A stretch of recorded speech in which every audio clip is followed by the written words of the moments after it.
All right, we're talking to Laura Morton from Kentucky, who won the WILDsound Feature Screenplay contest. We had a reading of her script, I'm Going Somewhere Else. Terrific reading. Laura, how's it going? It's going really well, really well. So you watched the reading online of your script. What was your initial reactions? My initial reaction was actually like I couldn't step away from it. It was almost like listening to your own voice in a recording. Like it was so weird, and I was nitpicking everything, like from what I had written. And then when I finally got past it, I really, really just was so happy with how it turned out. And I just thought Bryn and Susan were great. I mean, they were playing Meg, Peggy, and Becky and Mother, yeah. and it was just really, really nice to kind of see the effort that went into it. Obviously you said you got like it was like the trick is to kind of like see the reading as if you didn't read it, you didn't write it yourself, I guess, right? Exactly. Yeah, it was really. I mean, just from the very beginning, it was really hard to separate myself from it, I guess. You know, from listening to it to critique my own work, and actually just listening to it to appreciate what was good, even if I'm still critiquing, but to actually step back for just a little bit. But it was hard. For myself personally, it was such a refreshing script to do, because young writers these days are always doing something kind of dark or dreary or like action and violent, and this was just such a fun reading to do, and it was like a family piece. It was comedic, but it wasn't like there was like it was if on its setting, it's kind of a dark story, but really it's a kind of a fun family kind of film that we need to see more of, I guess. Well, thanks. I mean, that's actually when I wrote it, I realized, because some of my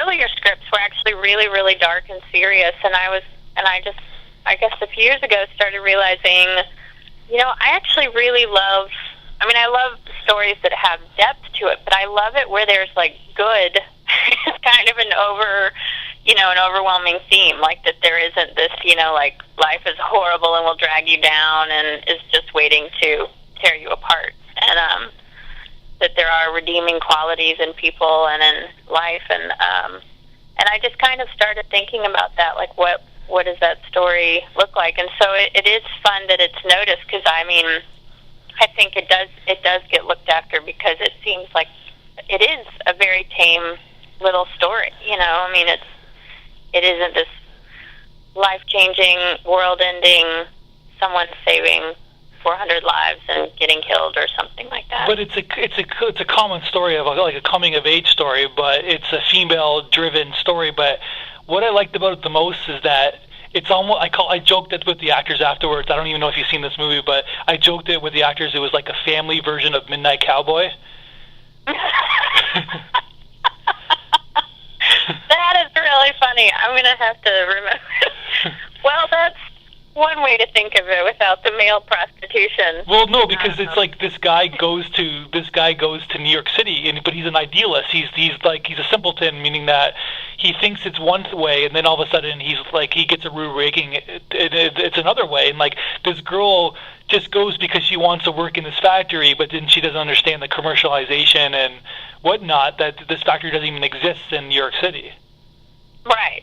Yeah, and it's the idea of, like, I think, because growing up in Kentucky, all I knew of New York was Salinger novels, Paul Simon music. You know, it was this very distinct idea of what New York was. You know, I mean, I remember before I moved there thinking, you know what, I'll just get a little apartment on the Upper East Side, like in Merchants of Tiffany's. Like, I thought that was kind of what life was, and then I moved there and I was like, what is this place? You know, it was so different, and so I think the way I wrote the script, it still stays in this very idealized New York City, even if she's faced with the reality. But it's everything seen through her eyes, though. So it's her New York City. Whatever she sees is what we see, I guess.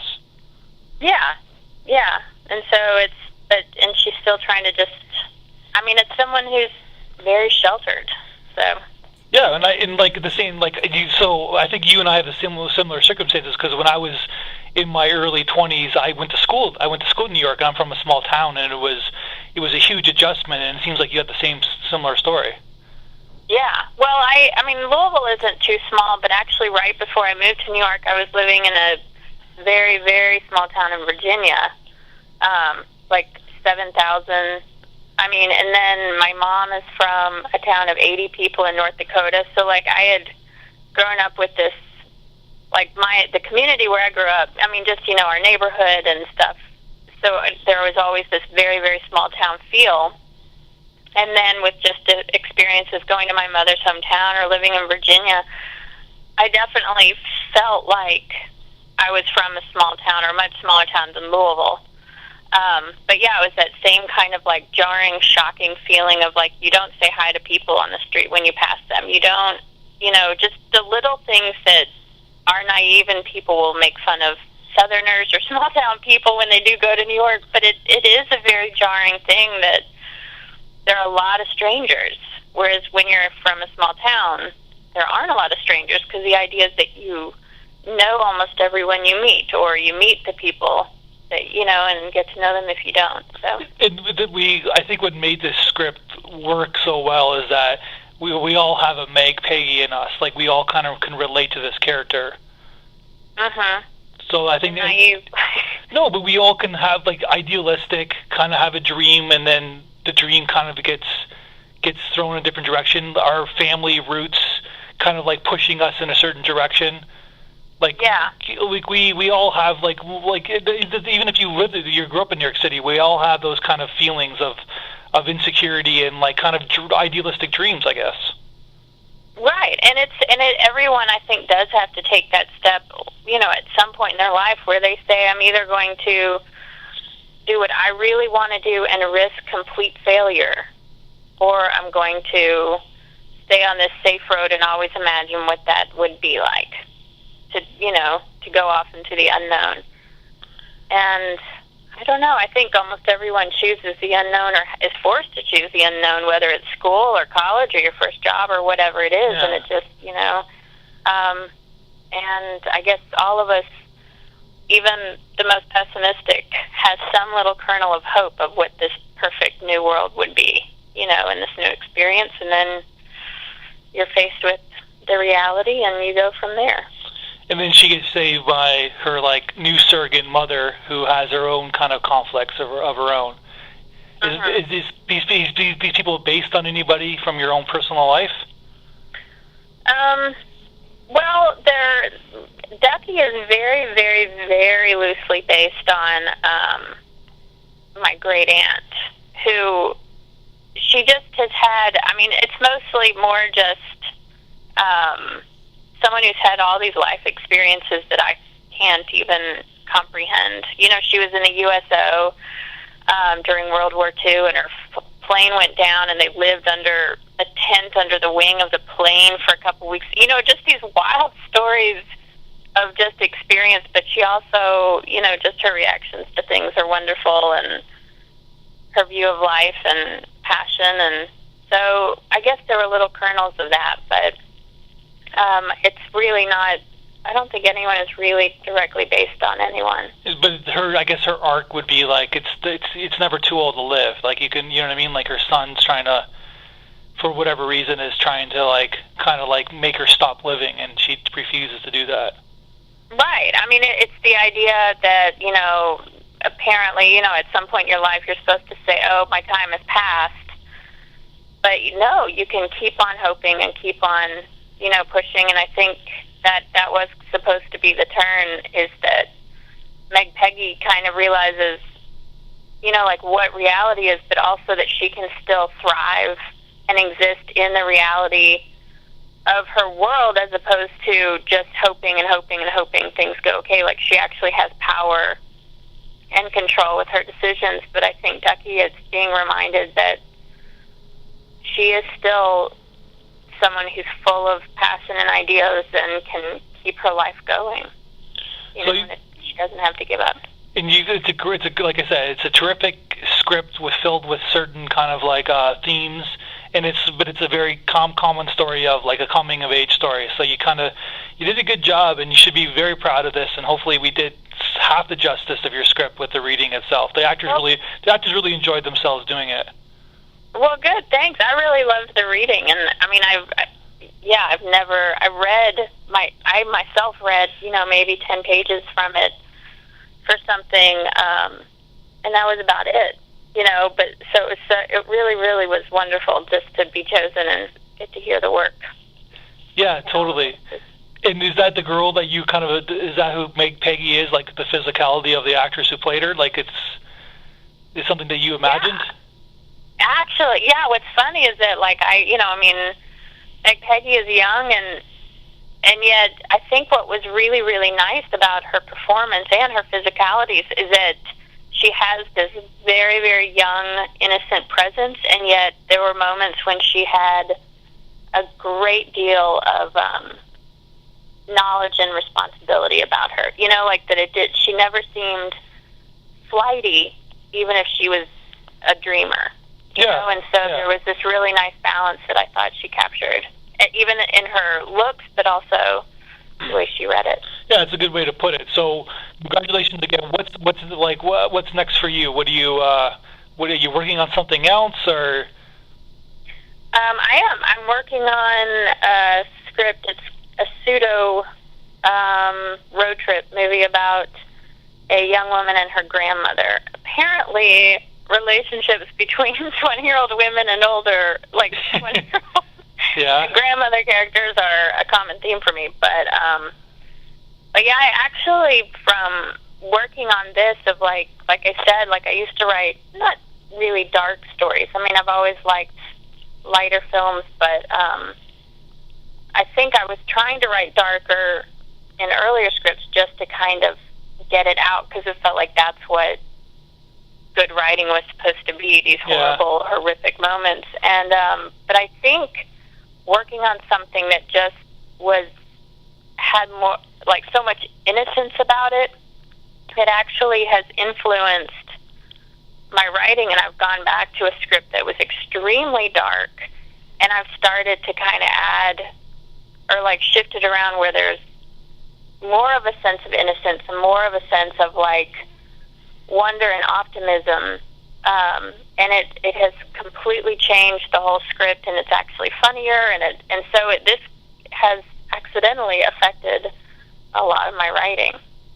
Well, that's terrific, and it's like I think that's how we as an audience we get into these type of stories, and like I said to you before, it's like it seems like unless it's like a Touched by Angel episode, which is like the high melodrama, like these kind of like middle of the road dramas, comedies you don't really see them as much as we used to. Mhm.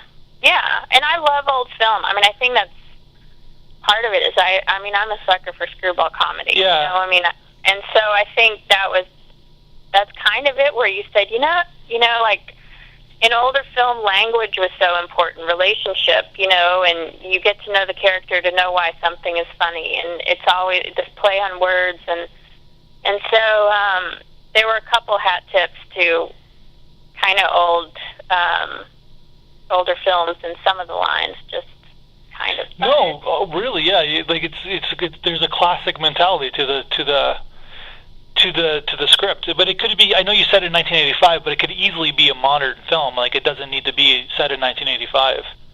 No, I think the reason I did that, and actually I like setting stuff in that time period, early 90s and mid to late 80s, because as a writer, I don't know how to get around cell phones and internet and problems being able to be solved really quickly and almost internally.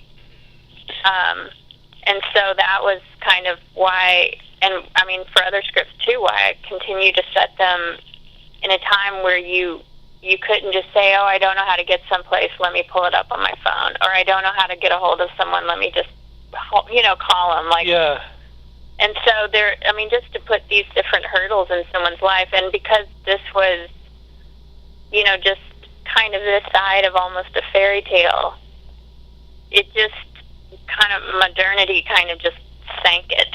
Even though it's not supposed to necessarily be this set in the 80s where it's like pop rock and Cyndi Lauper and Madonna all over the place, but it was supposed to kind of, in a way, the 80s are now an innocent time. So maybe Right. But we're all nostalgic about the past. Like when we lived in the 80s, it wasn't a nostalgic time, but it was. But you're basically saying the world is smaller, so it's hard to like. But at the same time, would someone who lives in works on a jam farm in Kentucky have like an iPad or an iPhone? No, and that would. I mean, it was actually something I kept writing and rewriting. Was when she got to the city, what that would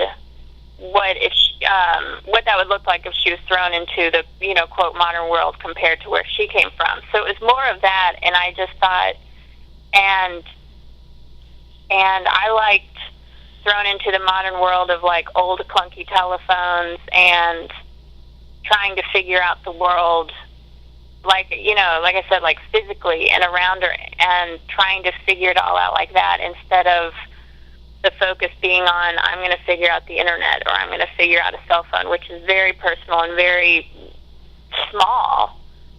Like finding your way around New York City without GPS is a very different experience to watch and to write. Yeah, I gotcha. But it's an interesting thing, though. It's an interesting hurdle that someone like yourself can. I'm sure that it will add more conflicts. It will add more hurdles for this. Like if you decide whatever for this script, or in a future script. Like I think that it's a kind of a like I don't think those things have been done enough in the movies. Like talking about what you're describing. That's just me. Mm-hmm. Yeah. No. I think it's just. Like as a writer, I mean, and maybe it's something that I need to go back and really think about, like what that would add to the story and how it would shift it. But I think when I was writing it, or one of the later drafts, it wasn't. I think it is a story that needs to be told, because I think it is interesting. I mean, I remember. Like my own experience when everyone was getting a cell phone, and I was like, I don't know what's going on here. I mean, like I actually thought, I remember being at a restaurant in this small town in Virginia, and I was sitting at this table, and I look over, and it was probably one of the first like Bluetooth headpieces or something, and I really thought someone was in this restaurant talking to himself. And I wondered why no one else was reacting to it, because it was so foreign, to live in this tiny town up in the mountains and to go to a restaurant and have someone sitting at a table, whereas like in New York, and now it's a common thing, you don't even think about it if you see someone walking down the street having a conversation. But also too, in your script, you also you can go to the other side too, where you basically have a store that she works at that they're selling newspapers, which are almost like a dead industry now too, right? So right, yeah. I mean, and so, that's part of it, is just to say what the world is huge, and I can comprehend it by 100 newspapers, and by all the pages, and by all this that is like physical and tangible in front of me instead of a screen, which completely just deadens the experience of, how big something, how vast something is. Yeah. It's interesting. Well, congratulations again. Like I said, I had a really enjoyable time doing this reading. It was kind of fun because we had like a string of kind of sad, depressing tales that we were reading. So it was or really over the top comedy slapstick. So this is kind of a fun, grounded movie to do. So. Well, thanks. Thanks very much. And good luck with everything. You got a good future ahead of you. Thank you very, very, very much. And I'm excited to submit another script this next year and get some good feedback and see where it goes. So. Thank you.